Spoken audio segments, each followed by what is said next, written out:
Hi, you're on the Reddit Confessions channel. You ever watch someone's entire soul collapse just by looking at you? No words, no shouting, no explanations, just one look. And it's like everything they've been building their fake little world on just crumbles? Yeah, that happened. Yesterday, on a beach, with my ex-wife. She was barefoot, holding someone's hand. A tall, smug guy with sun-kissed arms and a stupid man bun. There was this floaty scarf tied around her neck, just like she used to wear when she was pretending to be boho. Except now it looked expensive. Monaco expensive.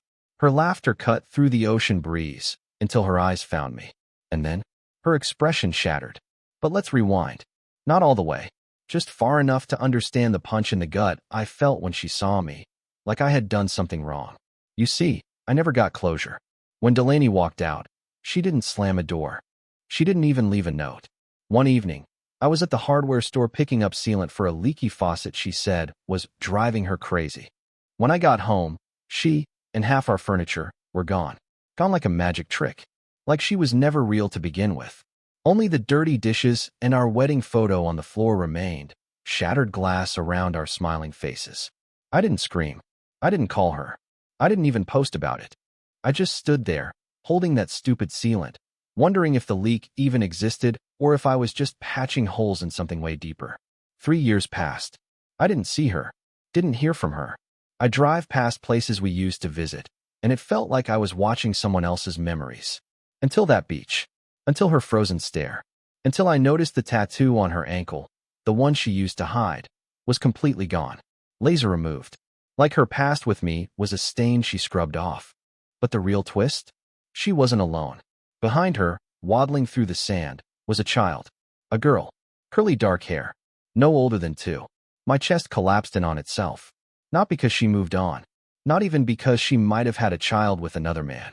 But because the child was wearing a t-shirt with a familiar logo. My company's logo.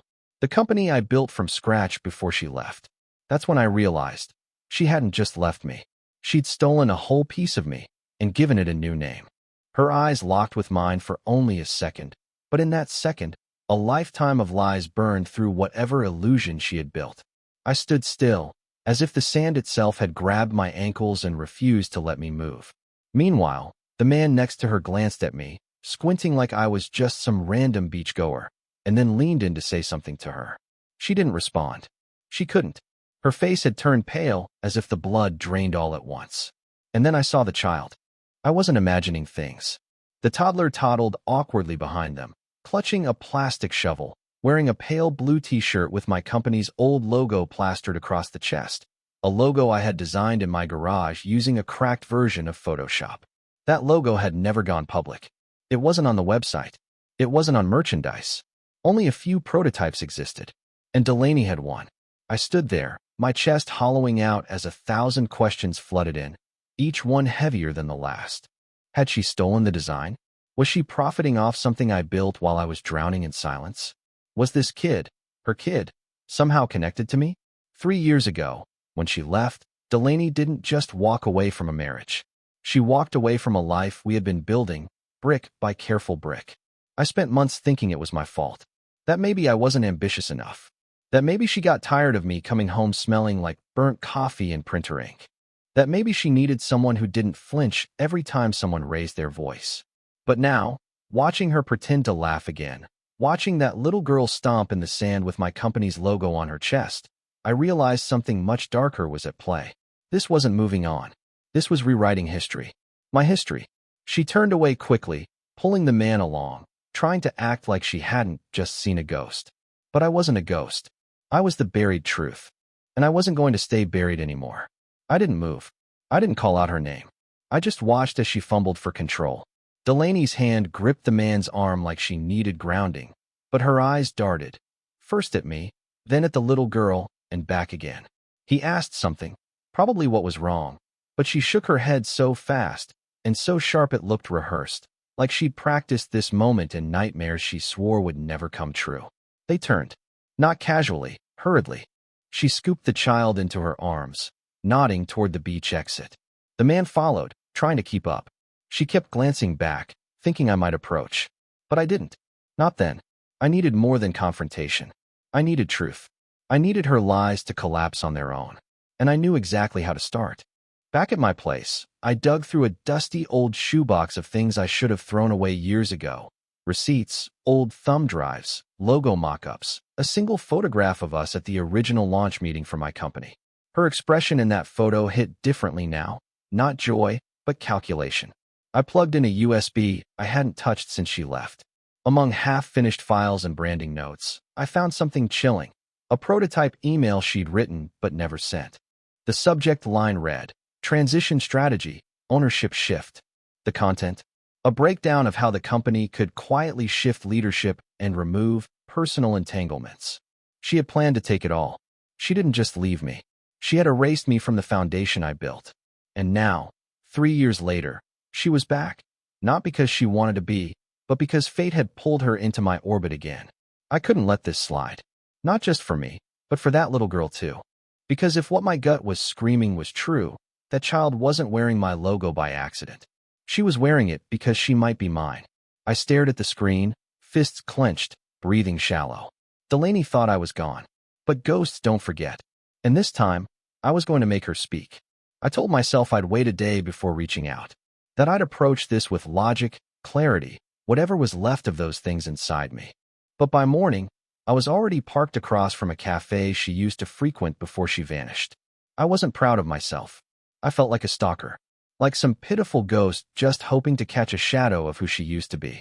But at 10:42 a.m., that shadow showed up, real, sharp, and painfully alive. Delaney walked in wearing sunglasses, a scarf, and a too clean smile. The man from the beach wasn't with her. She had the child, the girl, in a stroller this time. I couldn't stop staring at her. At the way her little hands waved in rhythm as if she had her mother's confidence and none of her shame. When they sat down, I waited exactly 2 minutes before walking in. My legs felt like they didn't belong to me.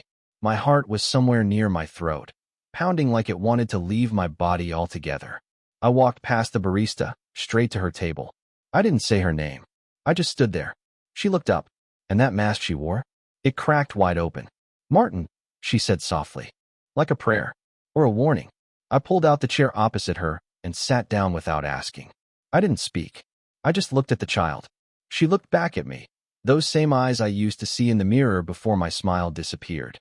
"She's not yours," Delaney blurted, her voice trembling. "Before you even ask, Martin, she's not yours." I hadn't even said a word. I should have yelled. I should have stormed out. But all I did was whisper. "Then why is she wearing my company's logo?" Delaney froze. Her hand instinctively reached for the girl's stroller as if she might need to flee again. But she didn't move. She just stared at the table like it might swallow her whole. "It's complicated," she said. "It always is with you," I muttered. She sighed. "I didn't plan to see you again. I thought you were gone." I was. We sat in silence, broken only by the girl humming softly and kicking her feet. Then Delaney leaned in, her voice shaking. "Martin, there are things you don't know. Things I hoped you'd never have to know." I didn't blink. I didn't move. I just asked, "Is she mine?" Her answer wasn't yes. And it wasn't no. It was worse. She whispered, "I don't know. I don't know." That's what she said, like it meant nothing. Like it didn't split the floor beneath me in two. I stared at her for what felt like an entire year compressed into 10 seconds. Her hands were shaking now, her fingers fumbling with the edge of a napkin as if she could fold her way out of this mess. My mouth was dry. I wanted to scream, to accuse, to demand answers. But the only thing I could say was, "How?" Delaney bit her lip. "It was right after I left," she murmured. "There were overlaps. I didn't plan on it, Martin. I really didn't." Overlaps. I laughed bitterly. "You mean you jumped into someone else's bed so fast you lost track of dates?" She didn't deny it. She didn't apologize either. She just kept folding that napkin like it was the last thing she could control. I didn't even know I was pregnant for months. By then, I was already with Drew. Drew. I echoed, the name hitting me like sour breath. Man bun. Beach clown. Got it. She flinched, and I didn't care. I had cared enough for both of us, for years. The silence between us was now filled with questions I was too afraid to ask 3 years ago. I looked at the little girl, her eyes still fixed on something out the cafe window, humming quietly, innocent to the emotional wreckage sitting inches from her. "You need to know," I said, my voice cracking despite everything. If there's even a chance she's mine, I deserve the truth. She deserves the truth. Delaney looked like she wanted to sink into the floor. He thinks she's his, she whispered. He's raised her. He was there when she was born. And I wasn't, I cut in. Because you made damn sure I wouldn't be. She closed her eyes for a long moment. Then she reached into her bag and slid something across the table, a tiny, worn envelope. Inside was a lock of hair, sealed in plastic. I couldn't bring myself to take her for a test, she said. But if you really want to know. I stood up, envelope in hand, heart pounding like I'd just stolen something sacred. I do, I said. And if she's mine, Delaney, if even one strand of her DNA ties to me, you're going to have to explain a hell of a lot more than just a missing name on a birth certificate. She didn't argue. She didn't beg. She just nodded slowly, like she already knew what the test would say. I don't know how long I sat in my car holding that envelope. The lock of hair inside felt like a relic, like a piece of someone I hadn't met, but somehow already loved. I didn't sleep that night. I didn't eat the next day. All I could think about was whether I was a father, and if I had missed it all. The first laugh, the first steps, the sleepless nights I had once dreamed of enduring for a child of my own. Gone. Because Delaney ran. I mailed the sample to a private lab.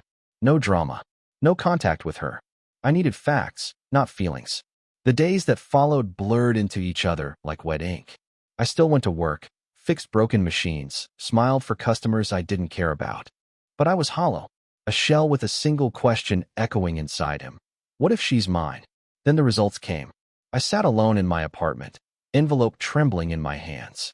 I didn't breathe. I didn't blink. I just opened it and read the words that would either rebuild me or finish me off completely. Probability of paternity, 99. 98%. That was it. No build-up. No dramatic music. Just numbers on paper confirming what my gut had screamed the moment I saw her eyes on that beach. She was mine. And I had missed everything. I stared at the report until the lines blurred. I didn't know whether to laugh, cry, or punch a hole in the wall. I had a daughter. A daughter. And she didn't even know my name. I had been erased, ghosted out of existence, while Drew played house with my child and the woman who'd stolen every last piece of me. My fingers moved before my mind caught up. I called Delaney. She answered on the second ring. Her voice was quiet. Martin, you lied, I said. Again. She's mine. There was silence. Not defensive. Not surprised. Just silence that said, I know. I want to see her, I said. Not at a cafe. Not in passing. I want real time. She deserves to know who I am. She's attached to him, she said carefully. He's all she knows. I nearly broke right then. Then start preparing her. Because that's about to change. She sighed, but it wasn't resistance. It was surrender. I'll talk to him, she whispered. I don't care what he thinks, I said coldly. He's not her father. And with that, I ended the call. But deep down, I knew this was only the beginning. Because the moment Drew found out, everything would explode. I waited 2 days before I heard from her again. 2 painfully slow, breathless days where every phone buzz made my heart leap. When Delaney finally texted, it was short and cold. He knows. You'll get a call. That was it. No follow-up. No apology. Just a verbal grenade left in my inbox. I wasn't sure if I was ready for Drew, but honestly, I didn't care. I'd spent too long being polite. This wasn't about keeping the peace anymore. The call came that evening. Unknown number. I answered immediately. Martin. His voice was too calm. I could already tell he had no idea what to do with his anger. Probably hadn't slept. Good.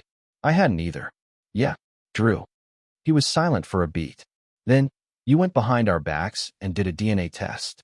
She's not yours, I said flatly. You've been playing house with my kid. You abandoned them. That stopped me cold. She left me. I snapped. Took everything. I didn't even know there was a child. Don't paint yourself as the hero in a story you weren't invited to. You don't get to show up after 3 years and make demands, he growled. I'm not asking for permission. His tone sharpened. She calls me dad. Not you. Those 4 words almost broke me. But I didn't flinch. Then you'd better start explaining to her who I am before I do it myself. There was a pause. He wasn't expecting that. Finally, he said, you want a meeting? Fine. But not with her. With me. Alone. I agreed without hesitation. We settled on neutral ground, a small diner off the highway, far from the beach, far from the illusion they'd been living in. When I walked in, he was already there, arms crossed, jaw clenched. He wasn't some cartoon villain, just a man clinging to something that had never belonged to him. I sat down across from him, every part of me vibrating with fury I could barely contain. "I won't let you rip her world apart," he said quietly. "You think living a lie is safer? She's happy. She's mine." The conversation spiraled quickly, voices low but sharp, layered with resentment neither of us bothered to hide. He wasn't ready to give her up. I wasn't willing to walk away. We were two men staring across the table, each believing the other had stolen something sacred. And then, mid-sentence, he said something that chilled my blood. "You think she didn't plan this?" I blinked. "What?" He leaned in, voice like ice. "Delaney. She lied to both of us." And that's when I realized I'd been playing checkers, but Delaney had been playing chess. Delaney thought she was smarter than both of us. She played Drew with the promise of stability. She played me with the cruelty of silence. But the moment Drew looked me in the eyes and said she lied to both of us, something shifted between us. Not friendship, not forgiveness, but understanding.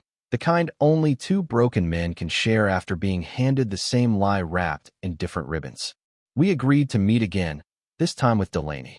She was reluctant, clearly afraid the web she'd woven was finally unraveling. She sat stiff in that small lawyer's office, trying to control the room like she always used to. But this time, she wasn't in charge.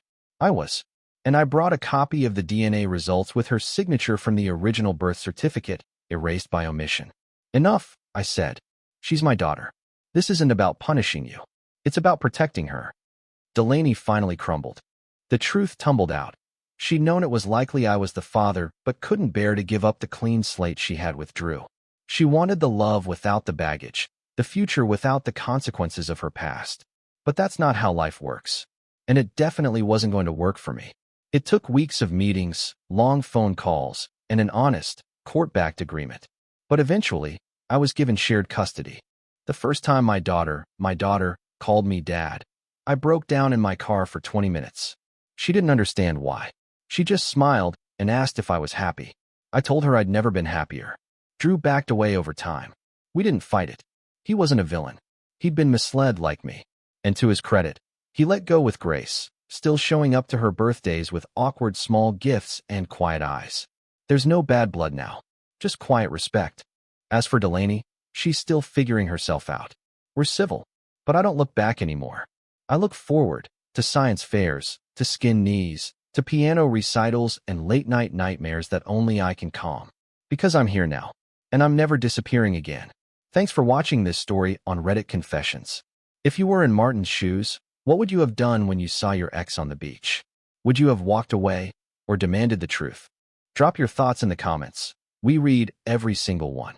And don't forget to like, subscribe, and turn on notifications for more real, emotional, and unexpected stories from Reddit Confessions.